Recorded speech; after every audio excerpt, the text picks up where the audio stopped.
देखे आएंगे। भूतनाथ भोले बाबा कहने लगे सती जाओ, मन नहीं करते हैं, तुम्हारे आगे कोई बात बना बगला तुम जानी हो, रोती नहीं। आखिर को भूतनाथ भोले बाबा ने आदेश दे दिया, 2 गढ़ साथ में कर दिए कि समय समय पर सती की मदद करना। अब सती जी चली है, जब सच प्रजापति के नगर के समीप पहुंची हैं तो ये लड़कियां सती के साथ भोजन किया करती थी, खेला करती थी। आज कान में फुसफुसा के बात करती हैं। एक लड़की बोली दीदी जे आए नहीं बिना बुलाए, इन्हें कोई बुला नहीं गयो। दूसरी लड़की बोली अरे दीदी चुप रहो, ऐसी नोटी पति दिल से ना उतर जाती। इस तरीके की बातें करें तो सती को मालूम पड़ रहा है एक एक पैर जैसे जलते हुए अंगारे पर पड़ता है। बताया है कि पहुंची पर ताज नहीं पहुंची, पहुंची बनल चलाई और काऊ न बात तक नहीं पूछी, मैया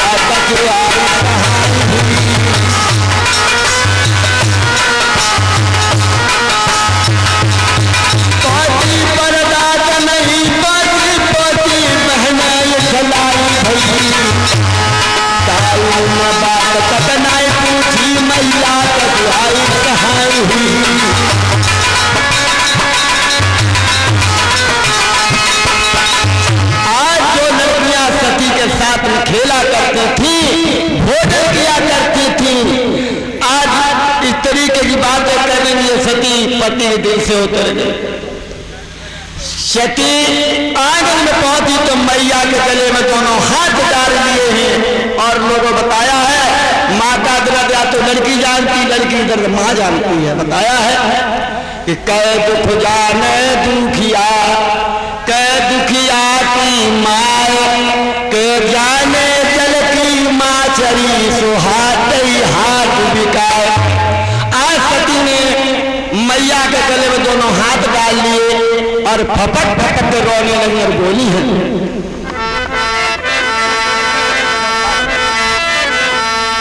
अरे पता नहीं तो मेरी मैया, अरे काबा पिता से भई की लड़ाई,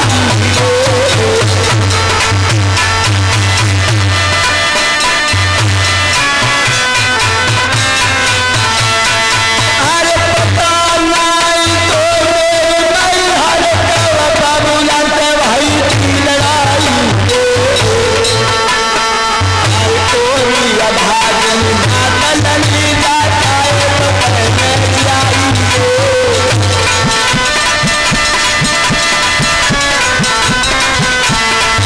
वो कोई नजर बहुत लखाई,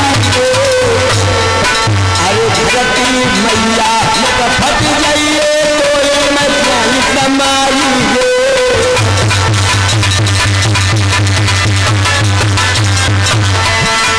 धरती मैया नग फट जाइए तो समाई,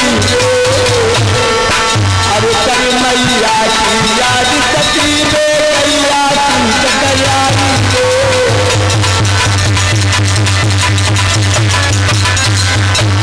मेरी बन बिगाड़ी नाना का हमारी बन बिगाड़ी नाना, अरे रोए रोए मैया सती जी। सती जी कहने लगी मैया मैं पतो ना है तो कि हमारे पिता कैसे नाराज हो गए हैं और पिता से कब लड़ाई हो गई। भाइयों मैया थोड़ी देर बातचीत करती रही, उसके बाद में अपने काम काज में लग जाती है। अब सती जी ने विचार किया चलो वहां चलेंगे जहां पर यज्ञ हो रहा है। यज्ञ स्थल पर सती जी आती है तो नारद भैया सब देवता के भाग हैं यज्ञ में, लेकिन भूतनाथ भोले बाबा का यज्ञ में कोई भाग नहीं है। भोले बाबा का यज्ञ में कहीं नाम नहीं है। और बताया है अपने पति से कितनी भी लड़ती हो झगड़ती हो, लेकिन समाज में कहीं बेइज्जती होती है तो पत्नी बर्दाश्त नहीं करती है। आज सती ने विचार किया कि हमारे पति का अपमान है तो हम जिंदा जीना नहीं चाहते, हमारी जिंदगी का आखिरी दिन है। सब देवताओं के यदि में भाग है, हमारे पति को कोई यदि में भाग नहीं है। और ऊपर वो दोनों भोजन करके देवताओं को पुनः करने लगी है। ओ तिग जिस्सा ओ महदेवो, ओ तिग जिस्सा ओ महदेवो, ओ जगन पूर्णता की रहियो।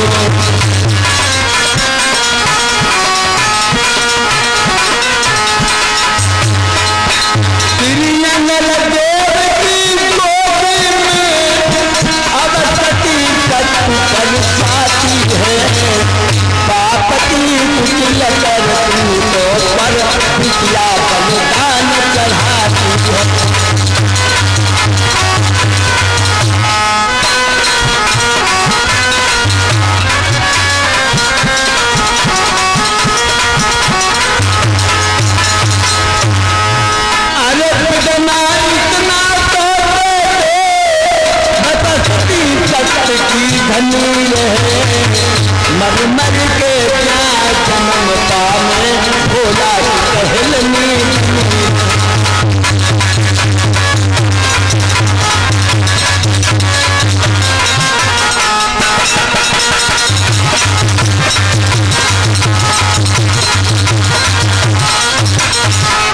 हमारा मर करके जब भी जन्म हो तो पति मला मैं तो भूतनाथ भोले बाबा, अब मैं ज्यादा नहीं जीना चाहता हूं, देवताओं की साक्षी हो।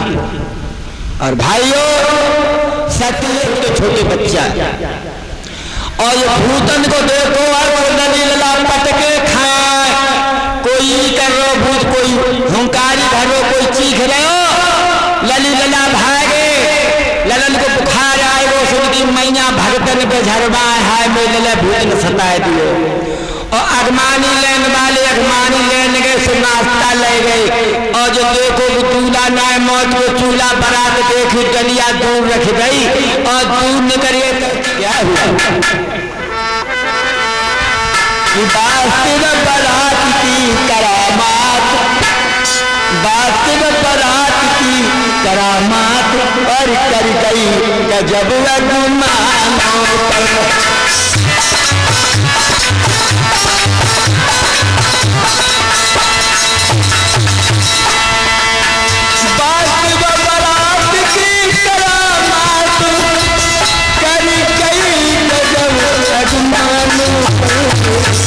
ढूंढे वाले बच्चे जाले ले भागे अपने कानों।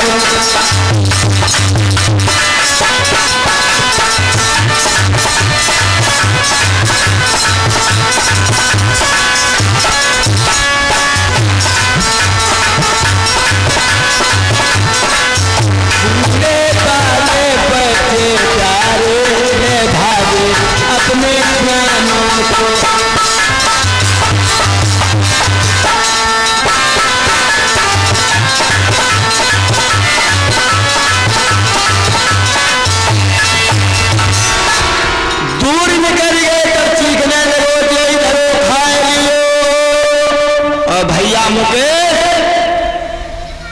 स्वागत तो खूब ही भयो मगर दूर ही दूर, तब तक भैया आए गयो परछन को दरवाजे समय हो गया है। भूतनाथ भोले बाबा हिमाचल के दरवाजे पर दूल्हा बनकर आते हैं और ऐसे देवता देवियों को दिल को लुभाए गए हैं। और सही जगह लड़कियां देवियां आ गई, देवतों को दिल को लुभाए गए हैं। तो ललिता लगी चलो देविया को दूल्हा देखना थाल सजाए के लाई आरती, तो भूतनाथ भोले बाबा की आरती उतारने लगी हैं। और जैसे ही थाल घुमाए गई ओम शिवकारा ओमकारा बोलने सुकालो बालो नाग संगई संग संगई संग।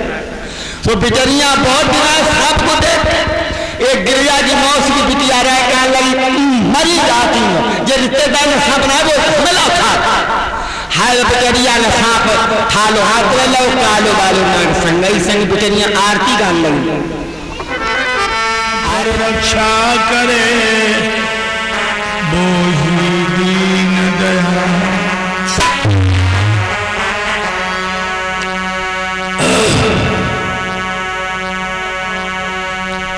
गोमिद गाड़ी भीड़ में हम सुमिरत हैं तोए। गोमिद गाड़ी भीड़ में हम सुमिरत हैं तोए। पति राखी प्रहलाद की बही भरोसो।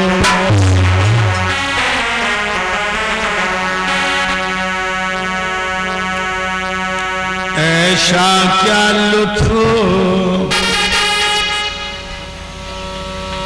निराला है सरकार तुम्हारी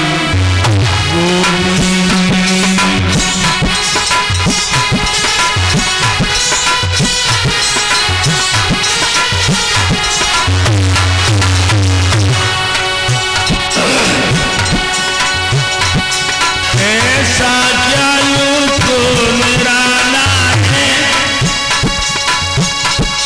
सरकार तुम्हारी गोदी में। जो भाग भाग के पड़ता है संसार तुम्हारी।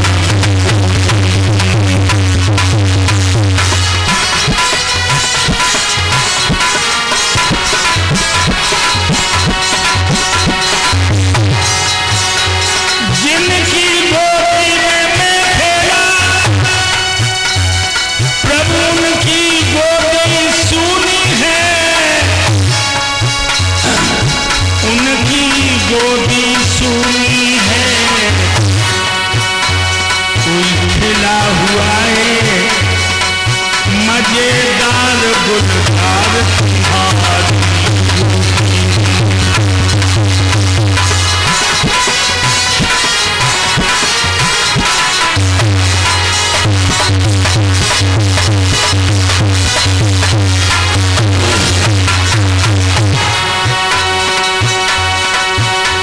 कोई खिला हुआ है मजेदार गुलजार तुम्हारी गोदी में। गोदी में जो भाग भाग के पड़ता है संसार तुम्हारी।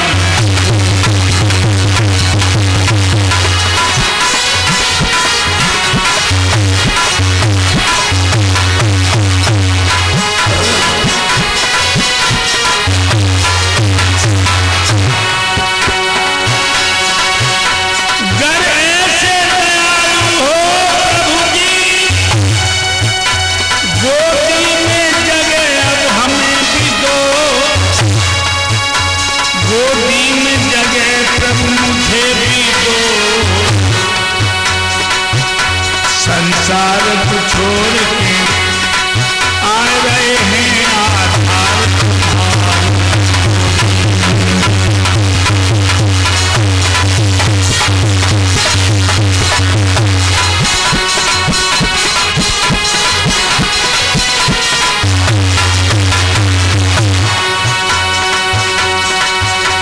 संसार को तज के आ रहे हैं आधार आपकी गोदी में।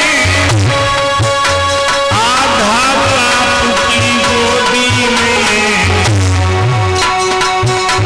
वो भाग भाग के पड़ता है संसार तुम्हारी।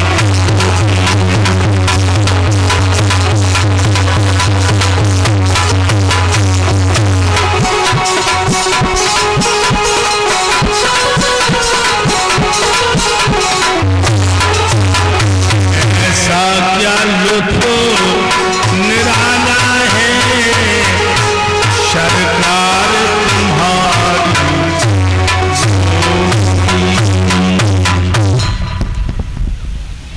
बोलो आनंद कंद भगवान की। प्रिय भक्तों, इस पावन स्त्री पर श्रीमद् भागवत सप्ताह पारायण का आज तृतीय दिवस। भ्राता जी मुकेश यादव और इनकी धर्मपत्नी अनीता यादव और मुकेश के चाचा जी फोरन सिंह यादव, मान सिंह परीक्षक जी, थान सिंह यादव पूर्व प्रमुख जी, अजब सिंह पूर्व प्रधान जी, महेंद्र सिंह ठेकेदार और कुल पुरोहित पंडित नथीलाल धोरेलाल जी, सभी लोगों की पावन श्रद्धा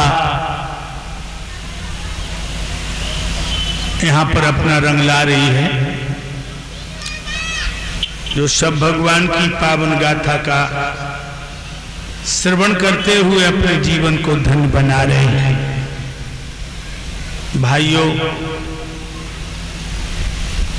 मानव का शरीर पाकर और परमपिता परमात्मा का चिंतन न कर सके तो ये शरीर निरर्थक है। पशुओं की तरह से पेट भरना, औलाद पैदा करना, धन पैदा करना, नाम पैदा करना, शोहरत दौलत पैदा करना, ये बात अलग है। परमपिता परमात्मा का ध्यान, आत्मा परमात्मा का मिलन, ये अनूठा खेल है। इस खेल में सतगुरु की सच्ची भूमिका होती है और जो परमपिता परमात्मा की सुबह शाम इबादत करते हैं, उनका ध्यान करते हैं, वास्तव में वो मानव शरीर पाकर के वो पूंजी भी इकट्ठी कर लेते हैं जिसके लिए विद्वानों ने इस मानव का शरीर बहुत ही श्रेष्ठ बताया है।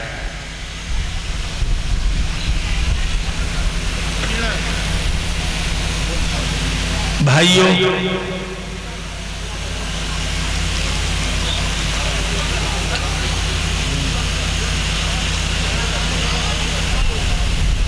श्री हरर गंगा के किनारे बैठे हुए श्री सुखदेव जी अभिमन्यु पुत्र परीक्षित लाल को भगवान की पावन गाथाएं श्रवण करा रहे हैं। बीच बीच में उत्तरानंदन प्रश्न भी कर देते हैं।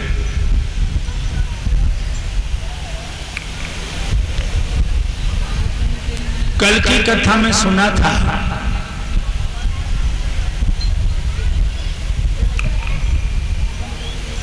ब्रह्मा ने 10 पुत्रों को जन्म दिया, उत्पन्न किया इनको।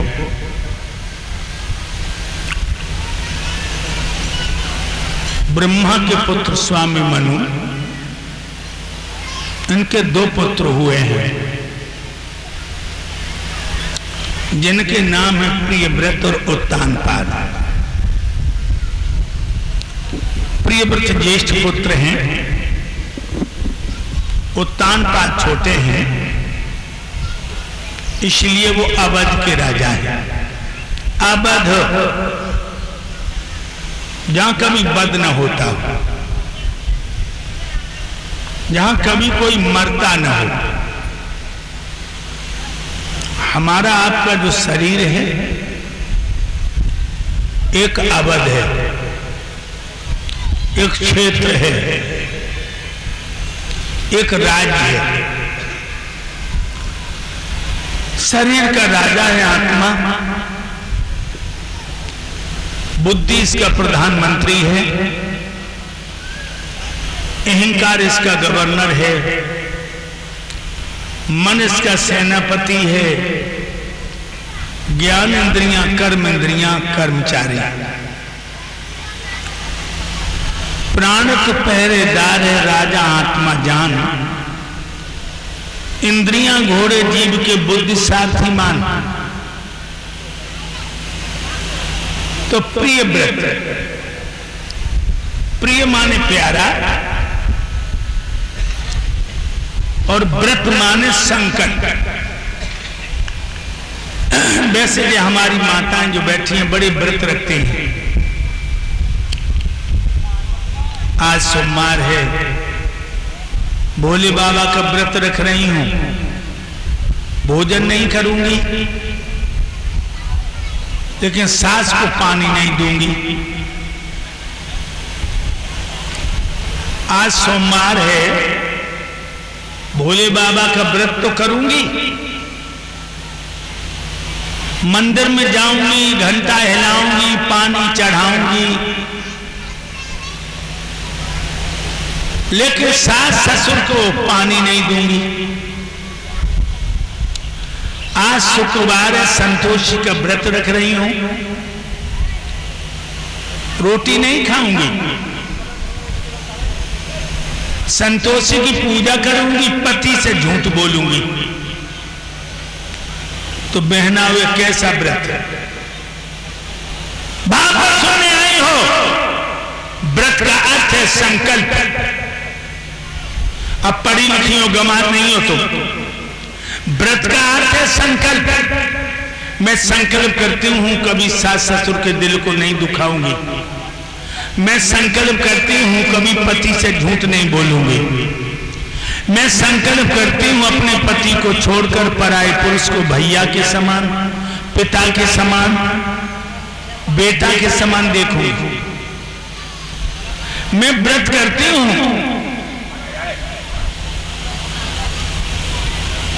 पड़ोसियों की बुराई नहीं करूंगी,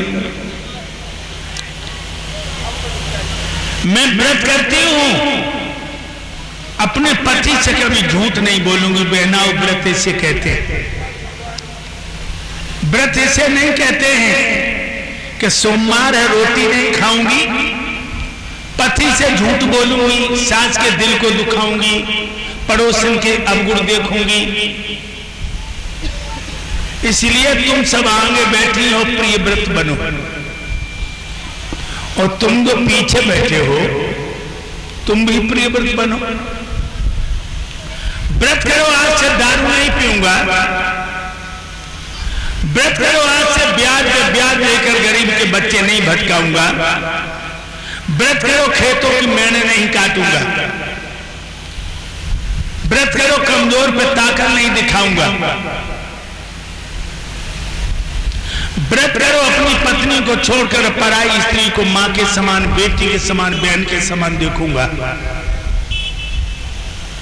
भागवत सुनने आए हो, राजा प्रिय व्रत धर्मात्मा राजा थे। एक दिन जंगल में शिकार को चले हैं। मेरे भाइयों, उन्होंने एक हिरण, एक हिरणिया को हरी हरी धूप चुमके हुए देखा। श्री सुखदेव जी बोले, हे राजा परीक्षित, तरकस से बाण निकाला, धनुष में धर के कान तक डोरी को खींच के उन हिरण हिरणियों को लक्ष्य बना करके बाण छोड़ा। बाण हिरण हिरणिया के बदन में धस गया, दोनों नथ गए। हाय हाय, हिरणिया ने अपने पिया हिरण की आंखों में तरसीली आंखों से देखा और हिरण ने अपनी प्यारी हिरणिया की आंखों में देखा। दोनों तड़फड़ा के मरने लगे। तब तक देव ऋषि नारद आ गए। देव ऋषि नारद कहने लगे, हे राजा प्रियव्रत, ये तो हम जानते हैं कि राजा को शिकार खेलना तो आता है, लेकिन जोड़े पे बाण चला देना कोई साथ नहीं बताता। क्या बिगाड़ा था उन्होंने तेरा? क्या तेरा दिल दुखाया था? क्या तेरा धन छिनाया था? तेरा घर जलाया था? या तेरी बहन बेटी का धर्म दिलाया था? क्यों मारा तूने इनको? शायद भी सोचता कि हम कभी नहीं मरेंगे। और जानते हो परीक्षित महाराज, पाप कौन करता है? जानते हैं आप लोग पाप कौन करता है? जिसे परमात्मा की और मौत की याद नहीं, और जिसे ये याद है कि 1000 आंखों वाला मेरे हाथ को कर्म को देख रहा है, वो पाप नहीं करेगा। जिसे ये मालूम है मेरी खोपड़ी में मौत का जूता लटक रहा है, ये कभी मेरी खोपड़ी पर पड़ेगा, वो पाप नहीं करेगा। लेकिन ये तो सोचना ही बेवकूफी है कि हम तुम कभी नहीं मरोगे। कितनी भीड़ लगी है जहां।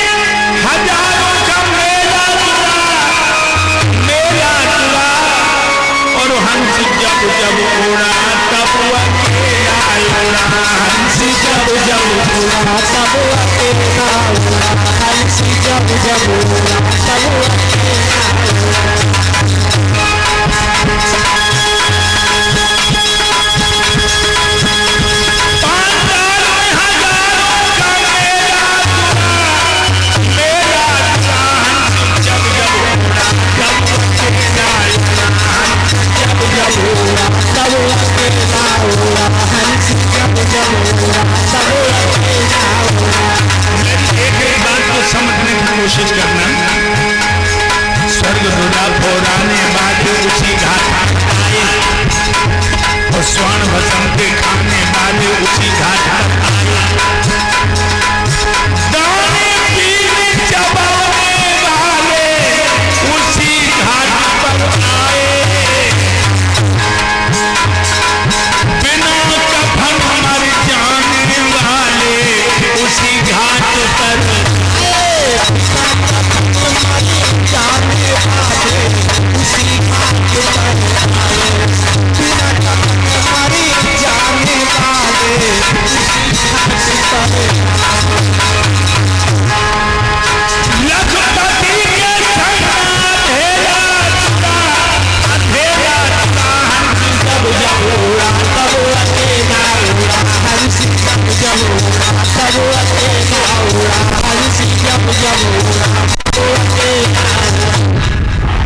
स्वर्ग ध्वजा फहराने वाले उसी घाट पर आए,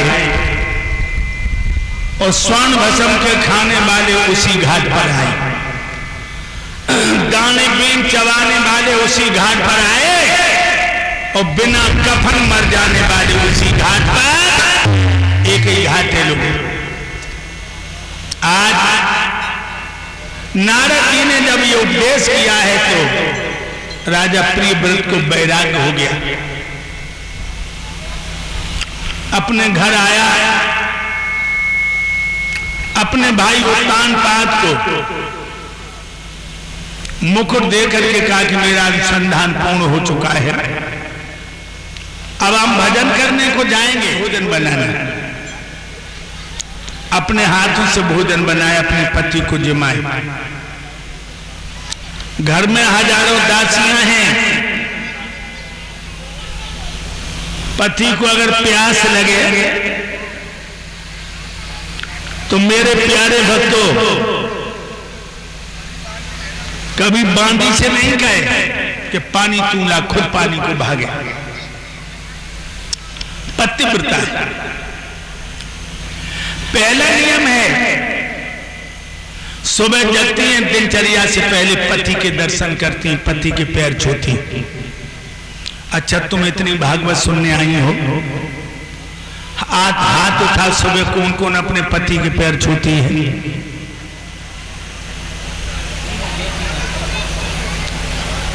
दो चार हाथ उठे हैं,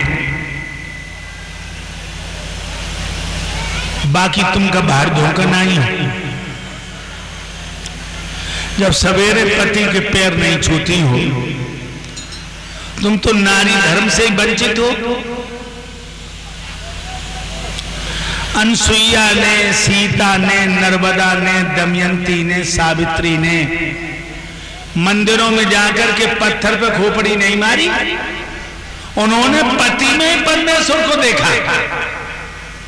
लेकिन हमें दुख है कि पति के पैर तो ये नहीं छुएंगी, और वो भूतन वालों सियानो आ जाए तो खोपड़ी उनके पैरों पर रख देंगे। तू जा, थोड़ी चीनी मिला रहा है। मेरे भाइयों, हमने देखा है जो मंदिरों में जाती हैं सतिया धरे आते हैं, अब गिदा बहू की लला हो जाए तो फिर आऊंगी। बहनाओ, अब तुम पढ़ी लिखी हो, गमार नहीं हो।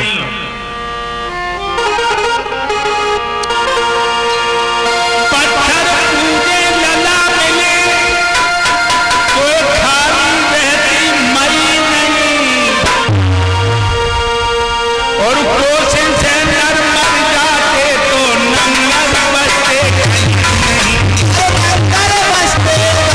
भाइयों नंगर बसते कहीं नहीं, कोशिश से नर मर जाते तो नंगर बसते कहीं नहीं। पत्थर पूजे पूत मिले तो ये खाली रहती मई नहीं, कोशिश से नर मर जाते, हाँ कोशिश से नर मर जाते तो नंगर बसते कहीं नहीं, कोशिश से नर मर जाते तो नंगर बसते कहीं नहीं। मेरे भैया, गंगा नहाए से पाप कटे कौन नहीं नहा सकता है, 100 रुपए में मुक्ति का द्वारा कौन नहीं पा सकता है। 100 रुपए पा सकता भाइयों, कौन नहीं पा सकता है, 100 रुपए में मुक्ति का द्वारा कौन नहीं पा सकता है। यीशु के दर्शन होवे कौन नहीं जा सकता है, वो जगन्नाथ का झूठा भोजन कौन नहीं खा सकता है। कौन नहीं खा सकता भाइयों, कौन नहीं खा सकता है, जगन्नाथ का झूठा भोजन कौन नहीं खा सकता है। छिन्नी बादल उम्र चली गई, बुढ़िया बैकुंठ में गई नहीं, कोशिश से नर मर जाते, हाँ कोशिश से नर मर जाते तो नंगर बसते कहीं नहीं, कोशिश से नर मर जाते तो नंगर बसते कहीं नहीं। मेरे भाइयों, पत्थर पूजे लला मिले तो खाली रहती मई नहीं, और कोसे से नर मर जाते तो नंगर बसते कहीं नहीं। अगर पत्थर के पूजने से औलाद मिल जाती तो जमीन खाली नहीं रहती, और कोसने से आदमी मर जाते तो गांव नहीं बसते। गंगा नहाए से पाप कटे तो कौन नहीं नहा सकता है, लेकिन हिंदू तेरा तो कमाल है, 1 महीना खूब पाप करो, पूर्णमासी को चले जाओ गंगा में डुबकी लगाया, सब पाप गंगा महारानी को दिया और 1 महीना को परमिट फिर बनवा लाओ, फिर 1 महीना दारू पियो, अंडा मांस खा, पूरे कर्म करो, फिर चले जाओ गंगा में डुबकी लगा, सब पाप गंगा मैया को दे आओ, 1 महीना को लाइसेंस फिर बनवा लाओ। बारे हिंदू, परमात्मा की आंखों में भी धूल झोंकना चाहता है तू? याद कर, जैसे 1000 गाय बछड़ा अपनी मां को पहचान लेता है, इसी तरह से कर्मकर्ता को पहचान लेता है।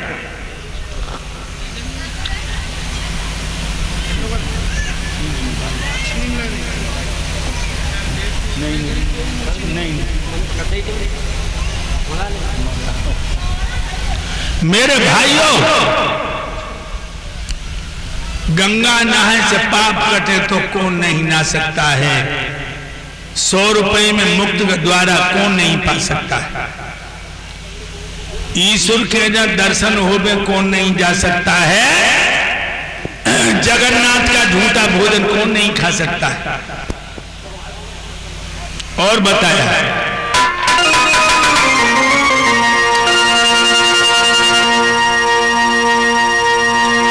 गंडा बालक रोग कटे, घर घर होती बीमारी ना, और सभी लोग आनंद भोगते दुख पाते नर नारी ना। पाते नर नारी न भाइयों, दुख पाते नर नारी ना, सभी लोग आनंद भोगते दुख पाते नर नारी ना। मेरे भैया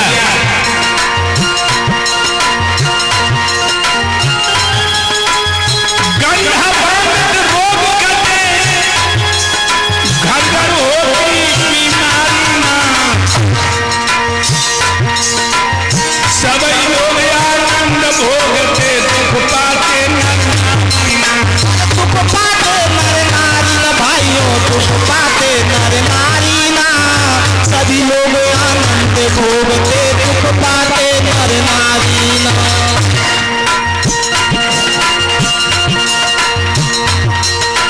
बताया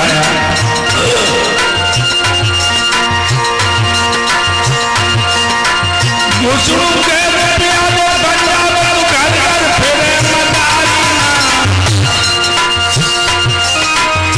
ऐसी अकल पास हो जाके बन के रहे भिखारी ना। और बन के रहे भिखारी न भाइयों, बन के रहे भिखारी ना, ऐसी अकल पास हुई जाके बन के रहे भिखारी ना। ये औरत के बच्चा कर रहे और खुद की बिटिया भाई नहीं। कोसे से नर मर जाते हैं, कोसे से नर मर जाते तो नंगर बसते कहीं नहीं, कोसे से नर मर जाते तो नंगर बसते कहीं नहीं। गंडा बालक रोग कटे, घर घर होती बीमारी ना, सभी लोग आनंद भोगते दुख पाते नर नारी ना।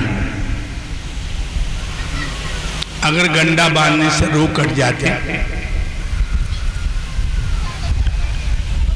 तो ये बीमारियां नाना प्रकार की पैदा हो गई नहीं होती। और बहनाओं एक बात और बता दूं, ये तांत्रिक हैं, तांत्रिक ये भूतन वाले, इनसे तुम्हें बहुत सावधान रहने की जरूरत है। ये ढोंगी तुम्हें परमात्मा से दूर करके प्रेतों की पूजा में लगाते। और याद रखना, हमने तो अखबारों में पढ़ा जो पड़ोसी के बच्चे की बलि भी चढ़वा देते। कहते काली बलि मांग रही है, पड़ोसी के बच्चा की बलि चढ़ा दे, तेरी बहू के बच्चा हो जाएगा। और समोगर वालों तुम्हें क्या बताएंगे, तो महीने 2 महीना की बात है जो तुम्हारे यहाँ घटना घटी है। क्या बताएं तुम्हें, इन भूतन वालों के लिए पैर में जूता रखिए। याद रखिए, ये तांत्रिक जो देश का सत्यानाश किए,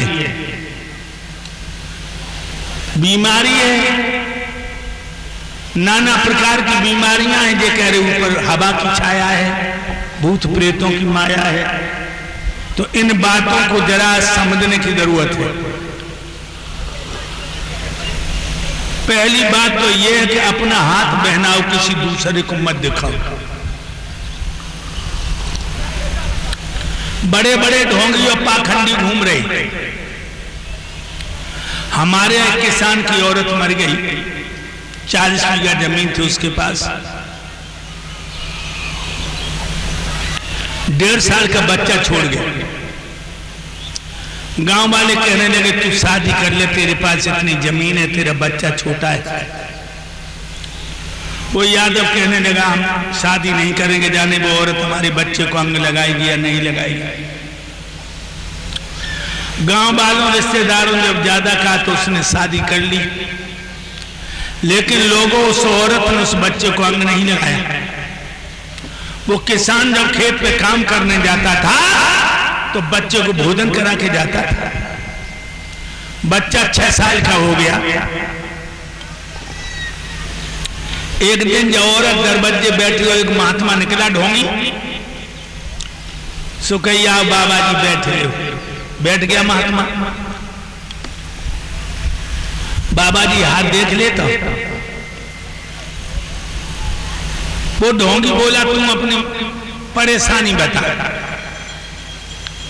कान लगी, आज 5 साल हो गई हमारे कोई बच्चा ना है। अब्बा ने कमजोरी बता दी। बस ढोंगी ने हाथ देखा और कहा, ये बच्चा किसका है जो आंगन में बैठा है? जवाब दिया, जे तो पहली बारी पर वो मर गई। ढोंगी कहने लगा, जब तक बच्चा जिंदा रहेगा तब तक तेरी कोख नहीं चलेगी। जब तक ये बच्चा जिंदा रहेगा तब तक तेरी कोख नहीं चलेगी। ये बच्चा अगर मर जाए तो तेरी कोख चल जाएगी। औरत ने उसे पैसा दिया, घी दिया, आटा दिया, वो ढोंगी चला गया। शाम को किसान आया तो उसने बताया कि ऐसे ऐसे महात्मा आया, बड़ा सुंदर था। बने हाथ देख के कहा कि जब तक ये बच्चा जिंदा रहेगा मेरी कोख नहीं चलेगी, तुम जो बच्चा को मार दे। वो यादव कहने लगा, पागल हो गई, जब बच्चा के मारे तुमने शादी की है। लेकिन अब तो रोज की रटन लग गई उसकी, तो जानते हो जब रोज कोई कानों से लगा रहे। आखिर उस आदमी की बुद्धि बदल गई, कहने लगा कैसे मारूं 6 साल का बच्चा, अगर पता लग गया पुलिस को तो जेल में जाना पड़ेगा। औरत कहने लगी, मैं आकर बता दूंगी, खेत में जाओ खेत जोतने के लिए। और जब पटेला लगा उसमें तो जब बच्चा को टांगों के बीच में बिठा लो और बैल इतने तेजी से चला, झटका मारो, बच्चा आगे गिरेगा। इधर तो पटेला का बदन, इधर बैलों की खिंचन है, तुम्हारा बदन, ये बच्चा मर जाएगा।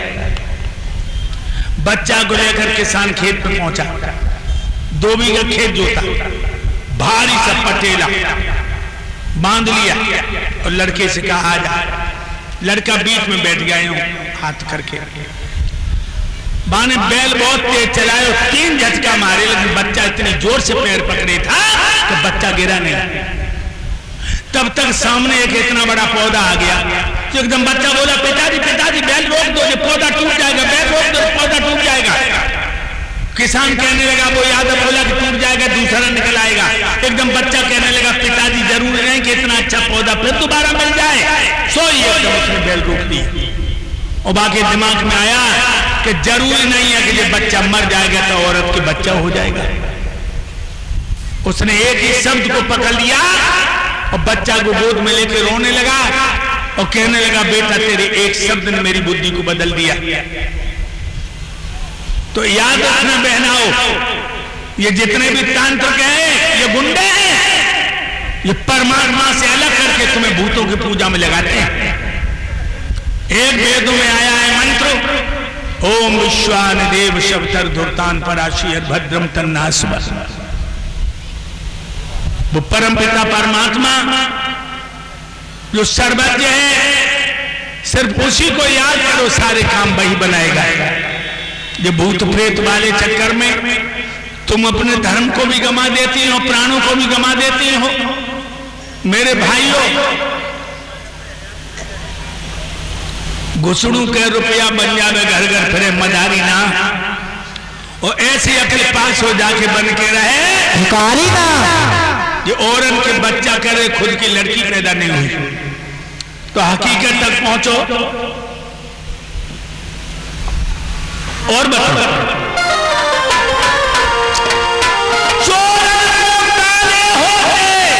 तो घर घर होती चोरी ना, और दिल के भीतर पे रोती तो जाति पिया घर गोरी ना। जाति पिया घर गोरी ना भाइयों, जाति पिया घर गोरी ना।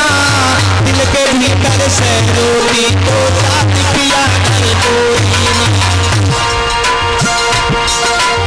ना।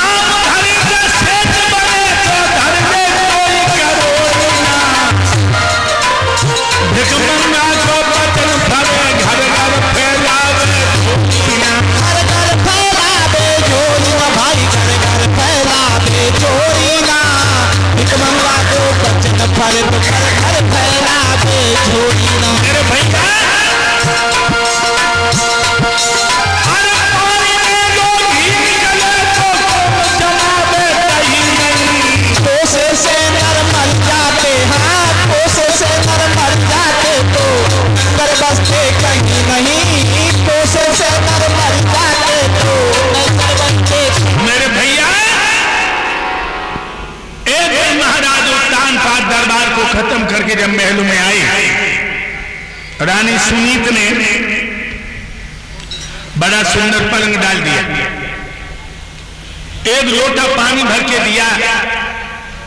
राजा ने पानी पीकर लोटा जमीन पर रख दिया। रानी सुनीति घुटनों के बल जमीन पर बैठ गई और उसने अपना सर अपने पिया की गोद में ढुलका दिया। राजा अपनी गोरी की लठों से खेलने लगा।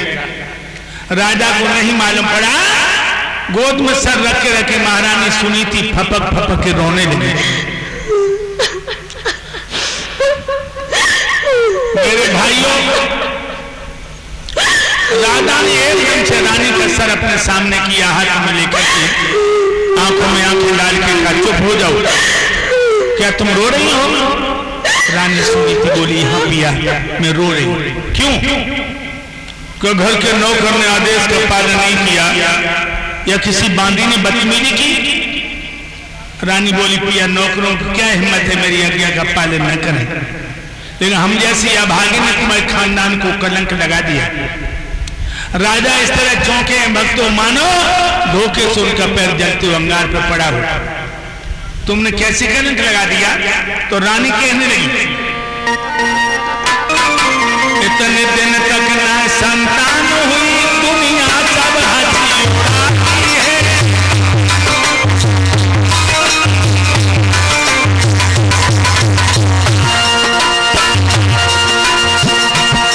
इतने दिन तक न संतान हुई, दुनिया सब हंसी उड़ाती है।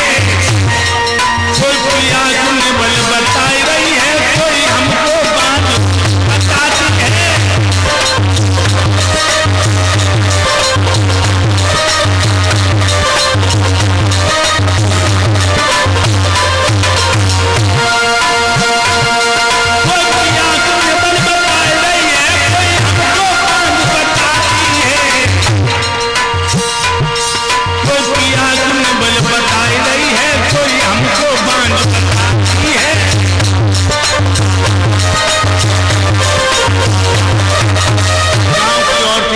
बातें करती, पीठ फेर के खड़ी हो जाती, कहती दीदी बांध का मुंह देख ले, आज दिन खराब हो गया। एक कहती है औरत बांध नहीं जाको दूल्हा कमजोर है, ये शब्द हमसे सुने नहीं जाते, मैं इसलिए रोई हूं। महाराज कहने लगे, पागल, आंसू पोंछ ले। औलाद बनाना मर्द औरत का काम नहीं है, औलाद बनाना तो भगवान का काम है। श्री सुखदेव जी बोले, हे राजा परीक्षित, रानी सुनीति कहने लगी, पिया ये कर्म क्षेत्र संसार है, कायद जो होते वो बग झक के अपनी किस्मत को दोष लगाएंगे, बातों की झड़ी लगा दे, कर्म करने बिल्कुल बुझदिले। आज से ये कहा करता मेरी किस्मत में आराम नहीं लिखा, लेकिन हाथ धर के बैठ जाना कर्मवीर का काम नहीं है। तो राजा बोले, क्या करूं, औलाद के लिए लाठी चलाऊं? कहने लगी, पिया लाठी नहीं चलाओ, मैं अकल बता दूं। क्या? अरे प्रीतम मत देर लगाइयो,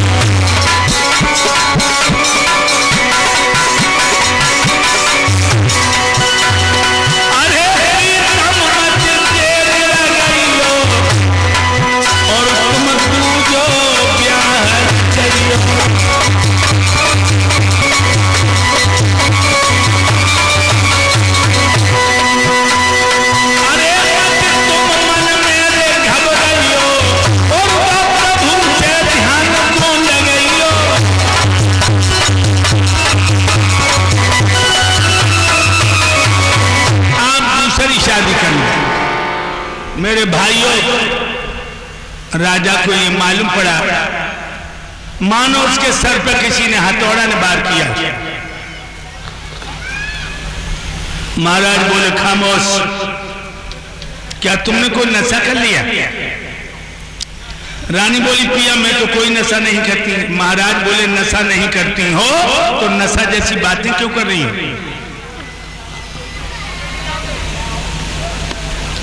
तुम एक बात नहीं जानता, है मौत बुरी लेकिन अच्छी,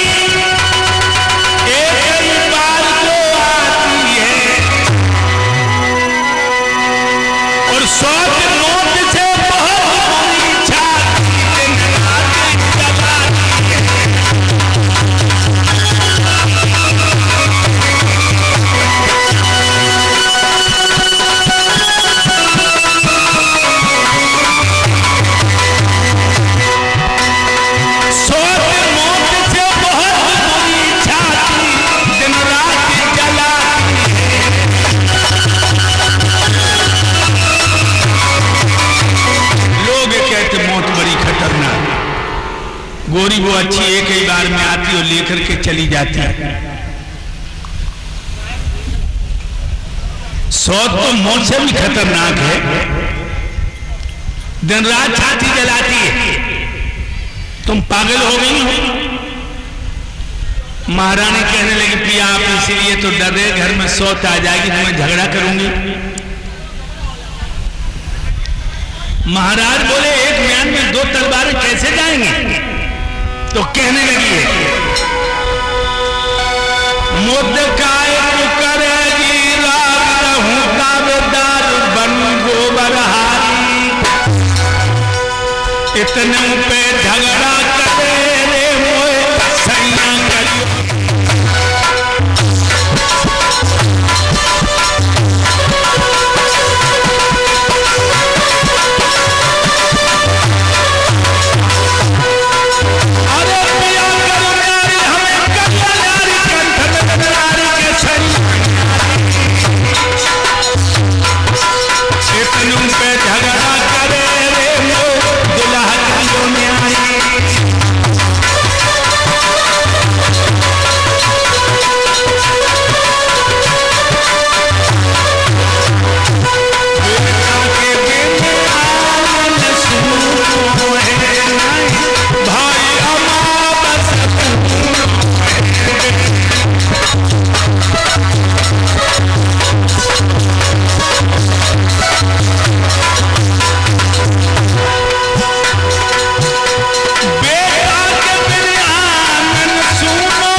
शादी कर लो। मैं गोबरहारी तक बन जाऊंगी और इस पर भी सौत हमसे झगड़ा करे तो मुझे अलग कर देना। महाराज कहने लगे गोरी अब भी मान जाओ सौतिया रोज। और ये श्रीमान मेहताब सिंह गुरुदेव के गले में मुद्राओं का हाथ डाल के सम्मान कर रहे हैं और 10 मिनट का हमारे समस्त स्टाफ को देकर के सम्मान कर रहे हैं। भगवान के नैया इन्हें सुख और शांति दे। सारी रात रोने मोने में गुजर गई। महाराज कहने लगे गोरी बाग में हमें दोष मत देना। कहने लगी मैं आपको दोष नहीं दूंगी, आप दूसरी शादी कर लो। तरह नहीं तारी रोने कोने में रात बीत गई।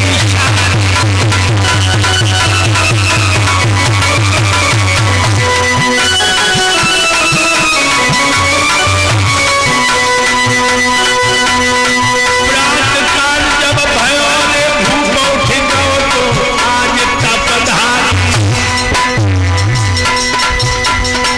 ख्याल में बढ़ो न पके भारी।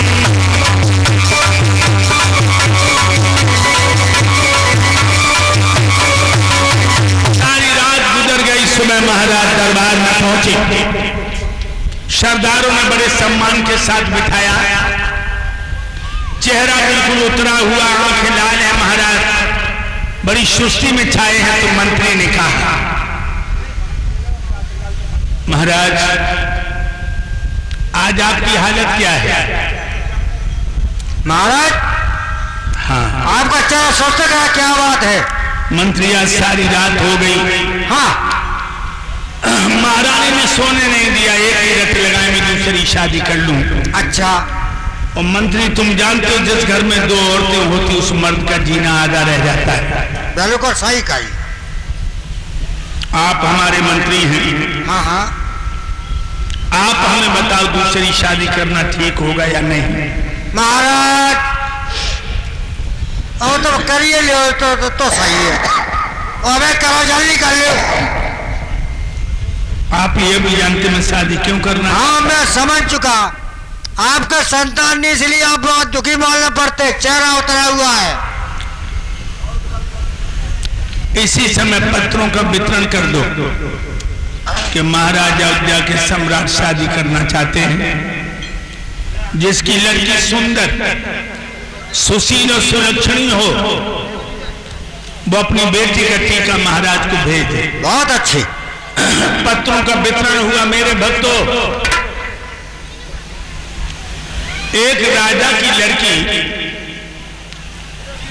यौवन की दहलीज पे कदम दे रही थी, जिसका नाम था सुरुचि। जब राजा ने पत्र पढ़ा तो अपनी बेटी सुरुचि का टीका महाराज को भेज दिया। महाराज ने टीका स्वीकार किया, शादी की तिथि निश्चित हो गई। श्री सुखदेव जी बोले, हे राजा परीक्षित, रानी सुनीति ने अपने प्रीतम को हंस के दूल्हा बनाया, बारात लेके पहुंचे, वैद्य रीति से शादी की है, गोना करा के चले हैं, डोला में बिठा के चले हैं। दरवाजे पर डोला आया, रानी सुनीत को पता लगा मेरी छोटी बहन आ गई, तो दासियों से कहा, जाओ मेरी छोटी बहन को लिवा के लाओ। दासियां दरवाजे पर आई, बोली, महारानी साहिबा, डोला में से कदम नीचे रखिए, बड़ी बहनें आपका इंतजार कर रही हैं। भक्तों, जो बड़ी बहन को ना सुनो, अरे दैया दैया, औरत को मालूम पड़ी मानो सांप सूंघो, बांधी। कौन मेरी बड़ी बहन? बानिया बोली, आपको मालूम नहीं, महाराज की पहली विवाहिता रानी सुनीति। अच्छा, घर में सौत मेरे पिया को लिबा के ला। और जो राजा सामने आए भक्तों, क्या बोली, जब एक तुम्हारी रानी थी तो हमें व्यर्थ ले आए हो, करण को काफी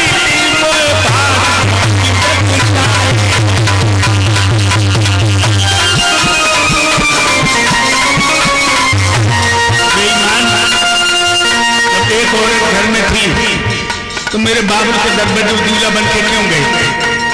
क्या मैं तुम्हारे बाहर झोंकूंगी? नहीं जाऊंगी, अंदर नहीं जाऊंगी।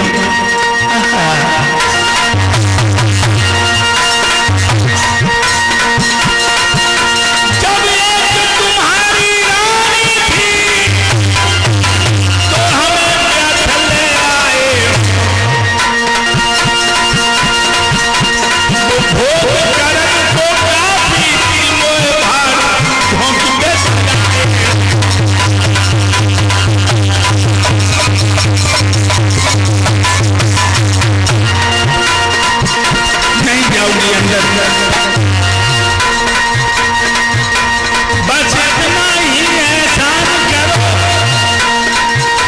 बोला तो वापस लौटा दो, तुम सोच के संग में मस्त रहो और बोलने के